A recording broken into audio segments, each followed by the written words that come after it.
किसी भी एग्जाम के लिए न्यूमेरिकल प्रैक्टिस बहुत ही इंपॉर्टेंट है। यदि आप जितना ज़्यादा प्रैक्टिस करेंगे एग्जाम में न्यूमेरिकल सेक्शन को सॉल्व करना आपके लिए उतना ही ईजी हो जाएगा। मेरे सर कहते थे यदि आप एक न्यूमेरिकल को 5 से अधिक बार सॉल्व करते हैं तो एग्जाम में देखते ही आप उसको चुटकियों में सॉल्व कर देंगे। इसलिए हम अनसॉल्व को आज से ही प्रैक्टिस करना स्टार्ट कर रहे हैं। हेलो दोस्तों, मेरा नाम रणधीर सिंह है। आज हम क्लास 12th के फिजिक्स के अनसॉल्व के तीसरे सेट 346 जेयू के सभी न्यूमेरिकलों को आसानी से सॉल्व कराने वाले हैं। यदि आप चाहते हैं कि हम अनसॉल्व के सभी इम्पोर्टेंट थियरी सेक्शन या बहुविकल्पी को भी सॉल्व कराएं तो इसका हम अलग से एक प्लेलिस्ट बना देंगे। हेलो बच्चों, पहला प्रश्न आपके बोर्ड पर है। पहले बहुविकल्पी का घ नंबर न्यूमेरिकल है। एक द्वि उत्तल लेंस की प्रत्येक पृष्ठ की वक्रता त्रिज्या r है। मैंने पहले पृष्ठ की वक्रता त्रिज्या r है, दूसरे की भी वक्रता त्रिज्या r है तथा उसकी पदार्थ का अपवर्तनांक 1.5 है। तो उसके लिए फोकस दूरी और r में संबंध पूछ रहा है। ठीक है, तो चलिए फटाफट क्या क्या दिया हम लिख लेते हैं। बहुत ही सिंपल है बहुविकल्पी, तो जल्दी जल्दी हल कर लेते हैं। दिया है, बोलिए, R1 का भी मान लेना है आपको R तथा R2 का भी मान आपको लेना है R, लेकिन एक प्लस होता है तो एक क्या होता है, माइनस होता है। म्यू का मान आपको दिया है 1.5, ये दे दिया है। मैंने फोकस दूरी का सूत्र होता है 1/f equal to mu minus 1 1/में R1 माइनस 1/में R2। ये सभी को याद होना चाहिए, बहुत ही इंपॉर्टेंट है। चलिए, तो 1/में f इक्वल टू, बोलिए म्यू का मान 1.5 माइनस 1, ये हो जाएगा 1/में R रखना है, इसका मान रखना है माइनस, तो माइनस माइनस क्या हो जाएगा, प्लस 1/में R। चलिए सिंपल है, ये कर देंगे तो आपका हो जाएगा 0.5, ये इनटू में ये लिख सकते हैं आप 2/R। ठीक है, यहाँ तक ये 1/में f का मान है। अच्छा बताइए, क्या हम 0.5 को 1/2 नहीं लिख सकते हैं? ये क्या है, 2/में R, R से R कैंसिल हो गया, तो ये आ गया 1/में R। तो f बराबर क्या हो गया, बोलिए, f बराबर हो गया R। एकदम सिंपल है आपका। ठीक है, कौन सा नंबर आपका आंसर होता है? आंसर नंबर दूसरा, f बराबर R। ठीक है, यहाँ तक थैंक यू। अगला न्यूमेरिकल आपके बहुविकल्पी में ही है, 1 नंबर का। ये पहला का अंगा नंबर है। 220 वोल्ट के प्रत्यावर्ती धारा स्रोत का शिखर विभव निकालना है।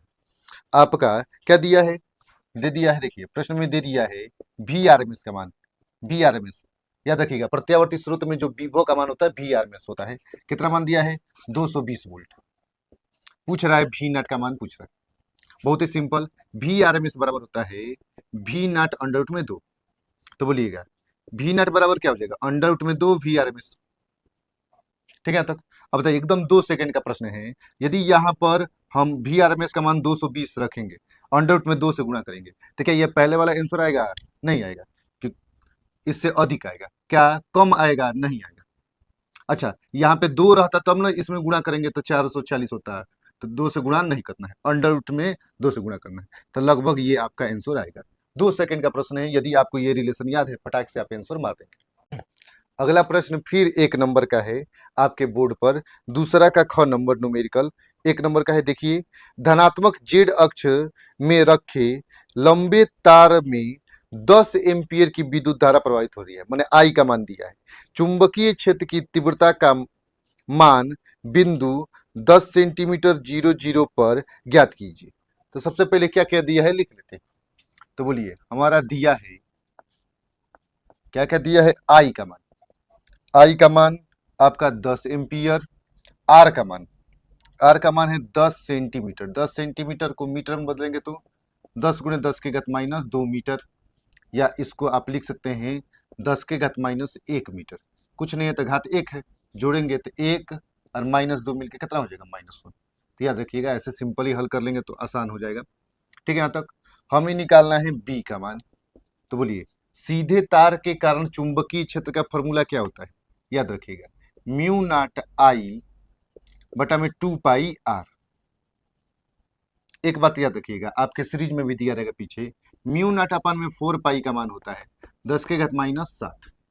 यदि यहाँ पे ऊपर नीचे 2 से गुणा कर दे कोई अंतर नहीं होगा, तो म्यू नॉट 2i बटा में ये हो जाएगा आपका 4πr। म्यू नॉट अपन में 4 पाई का मान कितना होता है 10 के घात -7, 10 के घात -7 गुणे 2 गुणे आई का मान कितना दिया है बोलिए 10 एम्पियर, बटा में आर का मान कितना रखना है 10 के घात -1। एकदम सिंपल है, एक नंबर का है।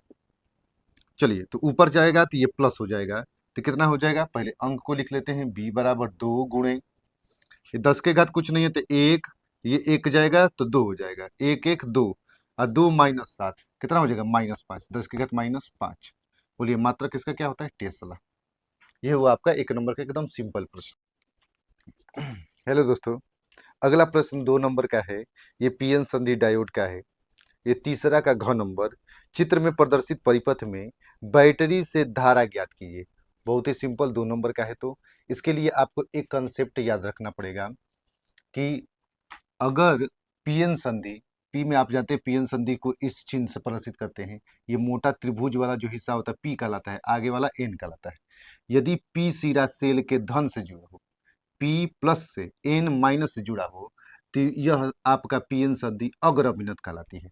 और अगर अभिनति में धारा प्रवाहित होती है, अगर पी जुड़ गया, सॉरी एन जुड़ गया प्लस से और पी जुड़ गया माइनस से, तब ये कौन सी अभिनति में कहलाती है उत्क्रम अभिनति।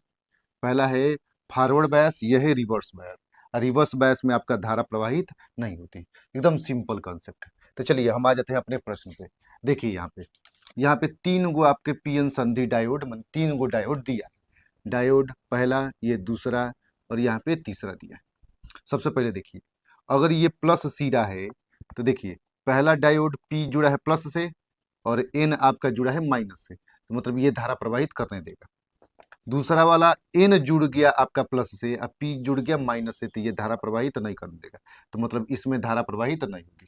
फिर तीसरा वाले में देखिए प्लस जुड़ा है पी से और माइनस जुड़ा है एन से, तो ये धारा प्रवाहित करने देगा। तो मतलब इन तीनों में ये दोनों आपका धारा प्रवाहित करने देंगे, ये धारा प्रवाहित करने नहीं देंगे। तो बस एकदम सिंपल है, ये दोनों में प्रतिरोध में धारा प्रवाहित होगी, तो इनके कारण पहले कुल प्रतिरोध हम निकालेंगे। तो कुल प्रतिरोध या तुल्य प्रतिरोध भी कहते हैं, कुल प्रतिरोध कितना होगा बोलिएगा। ये दोनों आपका प्रतिरोध समांतर क्रम में होंगे। और समांतर क्रम में फॉर्मूला क्या होता है, यदि दो प्रतिरोध समांतर क्रम में होंगे तो दोनों का गुणा बटा में दोनों का जोड़। आराम से सिंपली लगा दीजिए, ये 18 बटा में 9 कितने बार में कट गया बाबू 2 बार में, 2 ओम आ गया। मैंने पूरे परिपथ में कुल प्रतिरोध कितना है 2 ओम। और कितना विभव है आपका, भी आपका है 10 वोल्ट। सिंपल धारा निकालना है तो आपको फार्मूला लगा दीजिए, आई बराबर भी बटा में आर। तो देखिए भी का मान कितना है 10, आर का मान कितना निकल 2, तो कितना एम्पियर की धारा आ गया 5 एम्पियर की धारा इस परिपथ में प्रवाहित होगी। एकदम सिंपल है, बस आपको कंसेप्ट याद रहेगा तो आराम से कर सकते हैं। अगला प्रश्न आपके बोर्ड पर है, ये बहुत ही सिंपल प्रश्न कंसेप्ट वाइज है, 3 नंबर का, चौथा का ख नंबर। दर्शाए गए परिपथ में 2 ओम तथा 10 ओम के प्रतिरोधकों में प्रवाहित धाराएं एवं संधारित्र पर आवेश की गणना कीजिए। बहुत ही सिंपल प्रश्न है, इसके लिए पहले हम परिपथ बना लेते हैं। तो चलिए देखिए बोर्ड पर हम फिगर बना दिए हैं इसका। अब इसमें ध्यान से देखते हैं, एक बात याद रखिए, संधारित्र में संचित आवेश निकालना है। आप जानते हैं कि संधारित्र क्या होती है, एक ऐसी युक्ति होती है जो आवेश को क्या करती है धारण करती है, माने आवेश धारण करने वाली युक्ति को संधारित्र कहते हैं। तो इस पर प्लस माइनस ऐसे संधारित्र आपका है। याद रखिए इस पे कितना आवेश है, तो मान लेते ये फुली चार्ज है। यदि संधारित्र पूर्णतः आवेशित होगा तभी आपके आवेश का मान ज्ञात किया जा सकता है, जिसका सूत्र होता है Q बराबर CV। अगर पूर्णतः आवेशित होगा तो ये आवेश को आगे जाने नहीं देगा, क्योंकि पूर्णतः आवेशित है और आवेश को धारण नहीं करेगा। अतः इसके आगे कोई भी परिपथ होगा, जैसे ये 10 ओम का प्रतिरोध है, इसमें धारा प्रवाहित नहीं होगी, क्योंकि आवेश प्रवाहित नहीं होगा तो धारा प्रवाहित नहीं होगी। मतलब ये 10 ओम वाले में धारा प्रवाहित नहीं होगी। तो पहला ही आंसर हमको मिल गया कि 10 ओम के प्रतिरोध में धारा का मान शून्य होगा,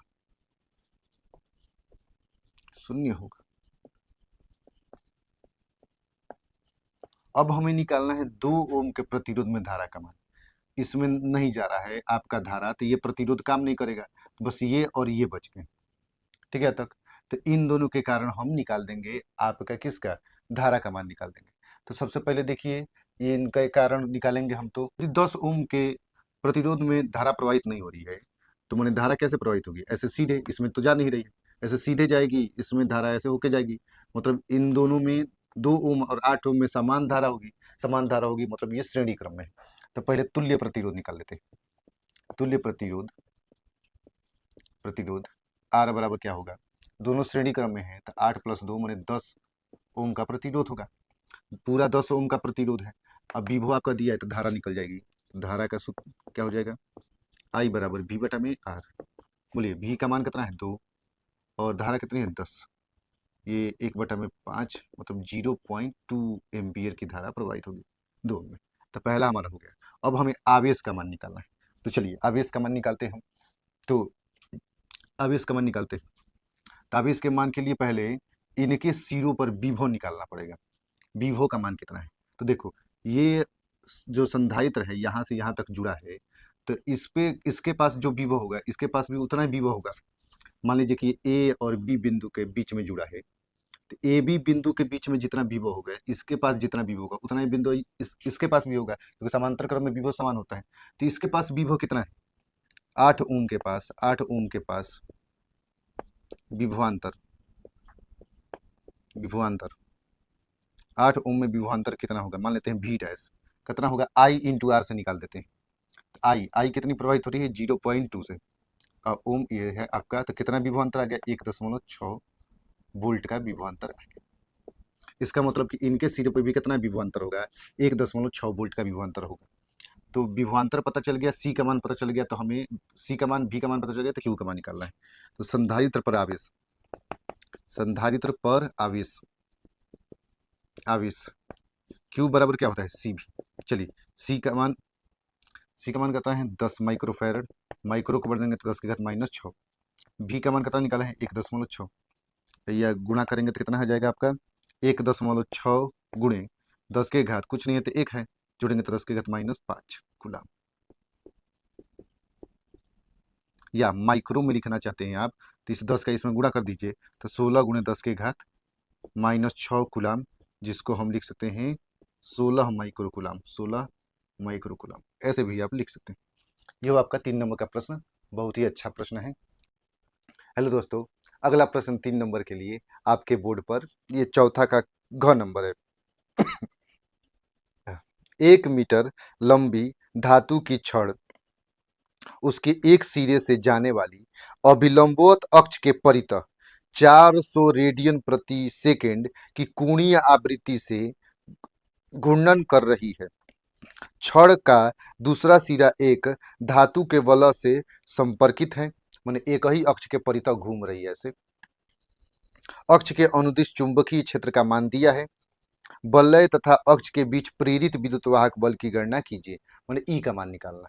एकदम सिंपल है प्रश्न, ये आपका ई बराबर 1/2 ओमेगा बी एल के स्क्वायर वाले पे है। ये छड़ पे उत्पन्न प्रेरित विद्युत वाहक वाले प्रश्न पर है।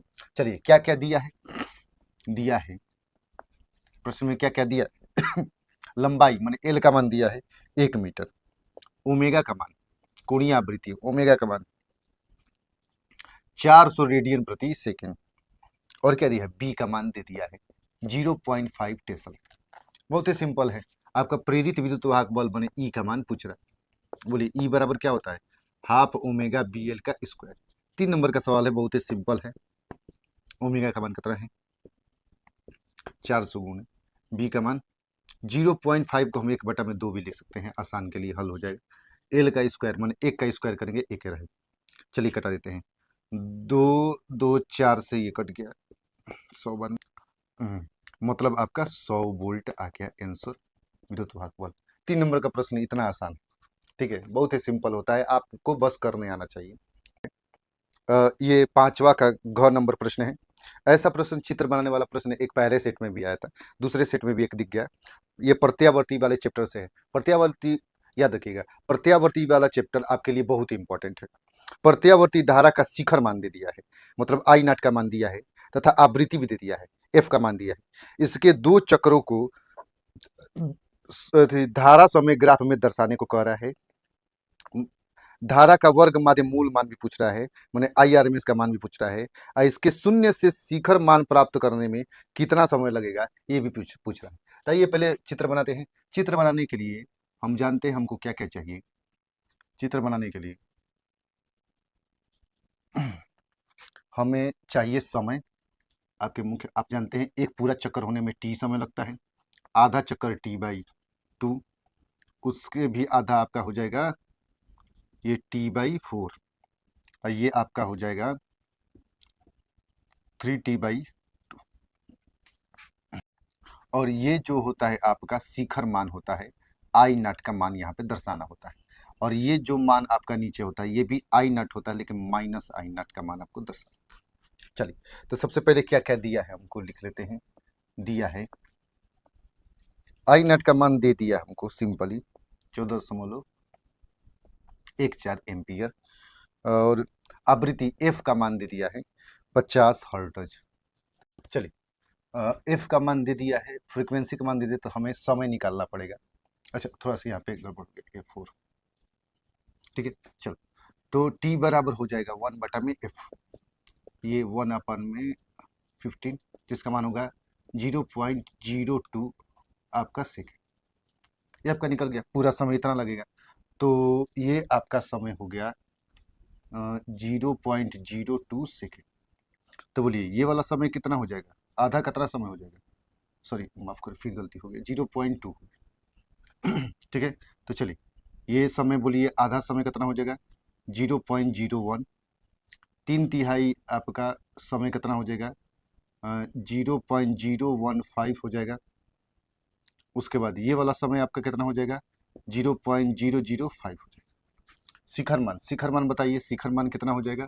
शिखर मान आपका 14.4, और ये आपका मान हो जाएगा -14.14 जो दिया है आपका। ये आपका फिगर बन गया, आपका ये साइन का फिगर बन गया, ठीक है। अब क्या पूछ रहा है VRMS, पहला नंबर पूछ रहा है IRMS का मान, सॉरी माफ करें, IRMS का मान पूछ रहा है। तो IRMS बराबर होता है I0/√2। चलिए एकदम सिंपल प्रश्न दिया है 14.14, इसका मान होता है 1.414, ये कट जाएगा आपका 10 बार, तो 10 एम्पियर आपका आ जाएगा VRMS का मान। दूसरा नंबर क्या पूछ रहा है बोलिए। दूसरा नंबर आपका पूछ रहा है शून्य से शिखर मान प्राप्त करने में, माने शून्य से शिखर मान प्राप्त करने में कितना समय लगेगा। तो कितना समय है, बहुत ही सिंपल, मैंने T/4 पूछ रहा था आपका, T/4 का मान कितना निकाले 0.005 सेकेंड। एकदम सिंपल 3 नंबर का प्रश्न है, 1 नंबर आपके फिगर पर, 1 नंबर इसके लिए, 1 नंबर इसके लिए, एकदम सिंपल है। पहले सेट में भी ऐसा प्रश्न करा चुके हैं। हेलो दोस्तों, अगला प्रश्न भी 3 नंबर का है, ये 5वां का ख है, लेकिन अथवा वाला है। ये आपका विद्युत चुंबकीय तरंगे वाले चैप्टर से प्रश्न है, 5वां का ख का अथवा।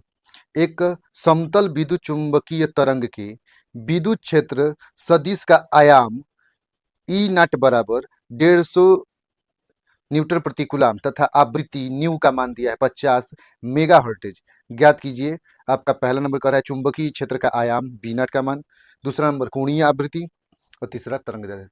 बहुत ही सिंपल होता है प्रश्न। चलिए क्या क्या दिया है हम लिख लेते हैं। दिया है आपका E0 का मान, E0 का मान 150 न्यूटन प्रति कूलाम।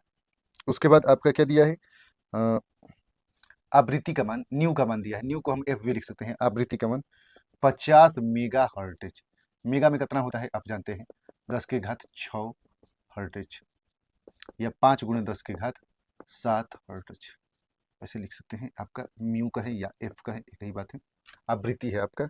चलिए इसके लिए सी की भी जरूरत पड़ेगी, निर्वात में प्रकाश की चाल की जरूरत पड़ेगी, 3 × 10⁸ मीटर प्रति सेकेंड। चलिए सबसे पहला क्या पूछ रहा है आपका, पहला नंबर पूछ रहा है विद्युत चुंबकीय क्षेत्र का आयाम पूछ रहा है, मैंने V0 बराबर होता है E0/c, ठीक है। एकदम सिंपल प्रश्न है, एक ही फार्मूला होता है इस चैप्टर में। E0 का मान है आपका 150, C का मान कितना है 3 × 10⁸, ये कट गया आपका 50 बार में, ऊपर गया तो माइनस हो गया, 50 × 10⁻⁸, ये लिख सकते हैं 5 × 10⁻⁷ V0, इसका मात्रा क्या होता है टेस्ला। दूसरा नंबर क्या निकालने को कह रहे हैं, कोणीय आवृत्ति ओमेगा ओमेगा बराबर होता है 2 पाई न्यू, या एफ लिख सकते हैं 2 पाई 2 पाई इंटू में 5 गुणे 10 की घात 7, या लिख सकते हैं 10 पाई गुणे 10 की घात 7। ये चलो बदल लेते हैं, इसको मान रख देते हैं 3.14 गुणे 10 की घात 7, या लिख सकते हैं इसको ऐसा लिख दो 3.14 गुणे 10 की घात 8 लिख दो। इसका मतलब रेडियन प्रति सेकंड।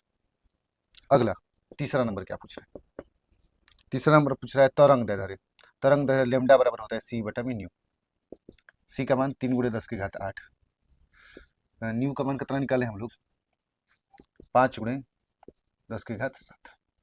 चलिए भाग कर देंगे हम लोग तो कितने बार में जाएगा 0.6 बार में चला जाएगा, ये घट जाएगा तो 8 में से 7 गया, 1 बच गया, 1 माने 10, तो कितना आ गया आपका 6 मीटर। ये आपका आंसर हुआ 3 नंबर का प्रश्न। हेलो दोस्तों, अगला प्रश्न 3 नंबर के लिए, ये 5वां का अंक नंबर है। प्रकाश विद्युत प्रभाव से सीजियम के पृष्ठ पर 3300 एंगस्ट्रॉन तरंग दैर्ध्य का प्रकाश आपतित होने पर निकलने वाले फोटो इलेक्ट्रॉनों की अधिकतम गति ऊर्जा ज्ञात कीजिए। मैंने के मैक्स का मान निकालना है। सीजियम का कार्यफल मैंने डब्ल्यू नॉट का मान दिया है 1.9 इलेक्ट्रॉन वोल्ट। तो सबसे पहले क्या क्या दिया है प्रश्न में लिख लेते हैं।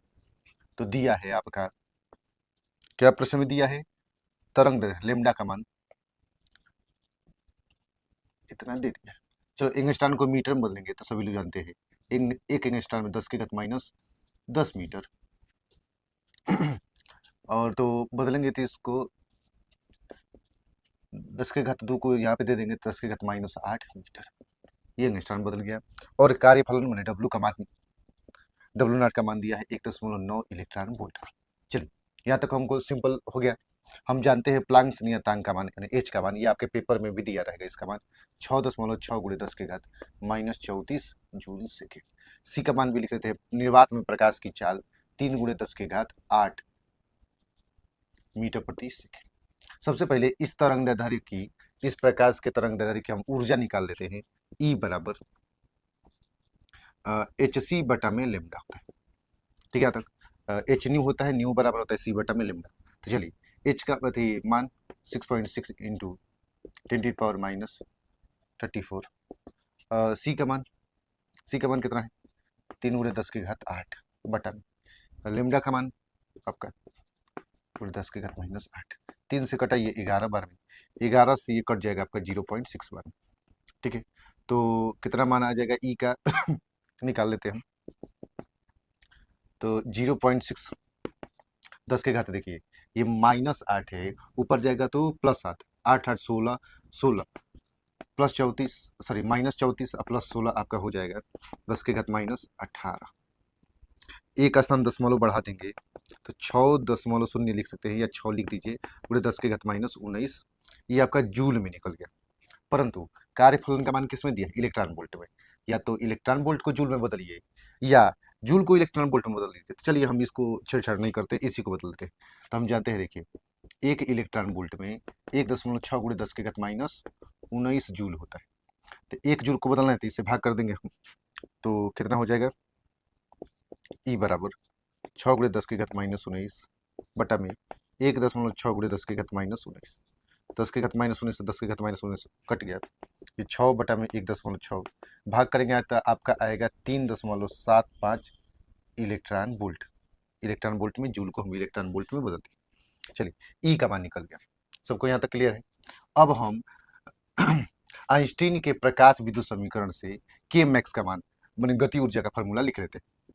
के मैक्स बराबर होता है ई माइनस डब्ल्यू नॉट। ठीक है, तक चलिए ई का मान अभी निकालें हम लोग 3.75 माइनस में डब्ल्यू नॉट का मान 1.9 घटाएंगे तो ये आपका आ जाएगा 1.85। ठीक है, इलेक्ट्रॉन वोल्ट। ये के मैक्स का मान निकल गया। सिंपली आपका आंसर हो गया। Thank you. हेलो दोस्तों, अगला प्रश्न 6वां का अथवा है। ये 5 नंबर का प्रश्न है, न्यूमेरिकल में पढ़ता हूँ। यदि 6 माइक्रोफैरड धारिता वाले संधारित्र के सिरे पर विभवांतर 2 वोल्ट है तो बैटरी के सिरों के बीच विभवांतर प्राप्त कीजिए। माने भी का मान आपको ज्ञात करना है। तो चित्र देख लीजिए, सबको दिख रहा होगा। चित्र में बना देता हूँ यहाँ पर, ये आपका चित्र में बना देता हूँ, प्लस माइनस। ये आपका 4 माइक्रोफैरड मान लेते हैं, ये C1 का मान है। C2 का मान आपका दिया है 6 माइक्रोफैरड। भी का मान हमको ज्ञात करना है। चलिए, तो यहाँ पर विभवांतर V1 होगा, यहाँ पर विभवांतर V2 होगा। सभी लोग बताइए, ये C1 और C2 श्रेणी क्रम में है, तो श्रेणी क्रम में आवेश का मान क्या होता है? समान होता है। सबसे पहले बताइए, ये देखिए V जो होगा वही ना, इसमें विभव और इसके विभव के योग के क्या होगा? बराबर होगा। तो सबसे पहले समीकरण बना लेते हैं। V बराबर क्या हो जाएगा? V1 plus V2। चलिए, क्वेश्चन में V2 का मान दिया है V2 का मान 6 माइक्रोफैरड धारिता पे विभव का मान दिया है आपका 2 वोल्ट। ये दिया है 2 वोल्ट। ठीक है, तक मतलब V2 का मान हमें बस V1 का मान निकालना है। ठीक, तो श्रेणी क्रम में आवेश का मान समान होता है। आवेश का मान समान होता है। संधारित्र के लिए आवेश का फॉर्मूला क्या होता है? Q बराबर Cp। तो चलिए, Q का फॉर्मूला यदि पहले के लिए लगाएंगे तो Q बराबर क्या हो जाएगा? C1 V1। और ये जो पहले में जितना आवेश होगा दूसरे में भी उतना ही आवेश होगा, C2 V2 के। तो ये दोनों वाला फॉर्मूला लेते हैं, C1 V1 बराबर C2 V2। हमें V2 का मान दिया है, C1 C2 का मान दिया है, V1 का मान निकालना है। तो V1 बराबर क्या हो जाएगा? C2 V2 बटा में C1। ठीक है तक। चलिए, तो अब हम इधर मान थोड़ा सा हल कर देते हैं। V1 का मान हमको ज्ञात करना है, C1 का मान, सॉरी C2 का मान कितना है? 6 माइक्रोफैरड। और नीचे भी माइक्रो होगा तो माइक्रो से माइक्रो कट जाएगा। चलिए, ऊपर बोलिए V2 का मान 2 बटा में C1 का मान 4। कटा देते हैं, ये 2 बार में 2 से कटा 3 बार, तो V1 का मान आ गया 3 वोल्ट। चलो बताइए, V1 का मान 3 वोल्ट, V2 का मान 2 वोल्ट, तो बोलिए समीकरण 1 से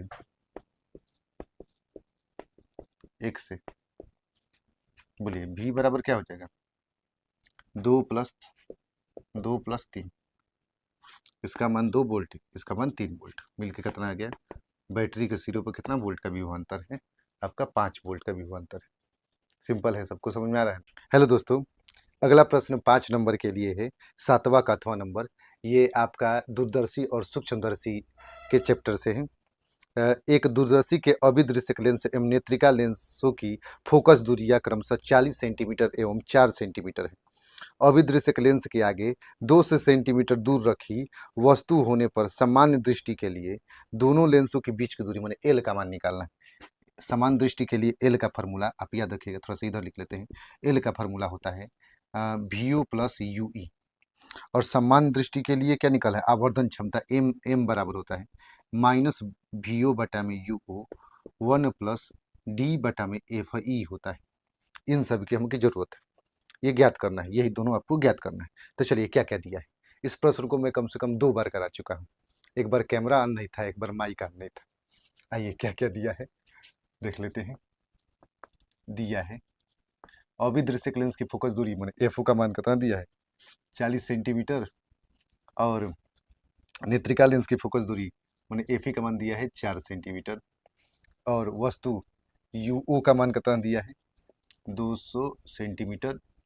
और न्यूनतम दूरी D का फार्मूला होता है 25 सेंटीमीटर। अच्छा, यही न्यूनतम दूरी पर ही अंतिम प्रतिबिंब बन रहा है, माने VE का मान है -25 सेंटीमीटर। ठीक है, तक ये सब हमको दे दिया। क्या निकालना है हमको? VO का मान निकालना है। VO नहीं दिया है तो हम लोग लेंस का सूत्र लगाएंगे अभिदृश्यक लेंस के लिए। तो अभिदृश्यक लेंस के लिए दृश्यक लेंस के लिए थोड़ा जल्दी जल्दी होगा तो माफ़ कीजिएगा। इस प्रश्न को मैं कम से कम 2-3 बार करा चुका हूँ। एक बार कैमरा ऑन नहीं था, एक बार माइक ऑन नहीं था, एक बार इस वीडियो स्टार्ट ही नहीं हुआ था। चलिए देखिए, तो 1 बटा में FO बराबर 1 बटा में VO माइनस 1 बटा में UO।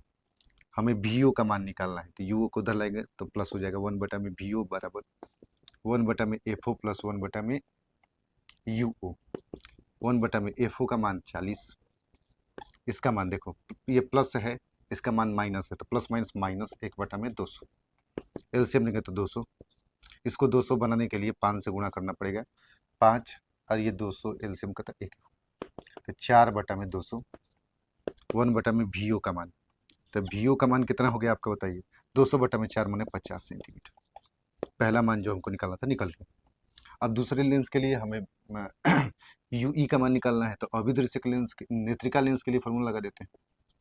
नेत्रिका लेंस के लिए नेत्रिका लेंस के लिए चलिए 1/FI बराबर हो जाएगा 1/VE माइनस 1/UE। यूई का मान निकालना है, तो इधर आएगा, तो 1/UE बराबर हो जाएगा 1/VE माइनस 1/FI। FI इधर आ गया, यूई इधर आ गया। चलिए 1/VE का मान -25 और FI का मान है 4। इसका एलसीएम लेंगे हम तो 100 हो जाएगा। इसको 100 बनाने के लिए 4 से गुणा, इसको 100 बनाने के लिए 25 से गुणा, तो हो जाएगा -29/100 1/UE का मान। तो यूई बराबर क्या हो जाएगा, -100/29, जिसको यूई बराबर हम लिख सकते हैं कितना, आपका आ जाएगा 3.44 सेंटीमीटर। ये तीसरा था 3.33, ये तो 3.44। चलिए एल का मान निकालना है, तो इधर ही करा देते हैं, नीचे ही करा देते हैं। तो बोलो दोनों लेंसों के बीच की दूरी माने एल बराबर VO प्लस यूई होगा। VO का मान 50, इसका मान है, देखिए ये माइनस नहीं लेंगे हम। अब माइनस आपका बताता है कि वस्तु आपकी क्या है लेंस से बाएं साइड में है, बाएं साइड में है इसलिए माइनस का चिन्ह लेते हैं, दाएं साइड में दूरी होती है तो धनात्मक चिन्ह लेते हैं। तो ये चिन्ह आपको बताता है कि वस्तु किधर है, हमें बस दूरी लेना है, तो पॉजिटिव वैल्यू लेंगे, तो +3.44 दूरी निकाला है, तो 53.44 आपका आ जाएगा सेंटीमीटर में मान दोनों लेंस के बीच की दूरी। पहला निकल गया सिंपल। दूसरा क्या निकलना है, आवर्धन क्षमता। तो इन सबको हम एक इरेज करते हैं, एक बार स्क्रीनशॉट लेना है तो ले लीजिए। चलिए देखिए, तो दूसरा हमको निकालना है आवर्धन क्षमता एम का मान।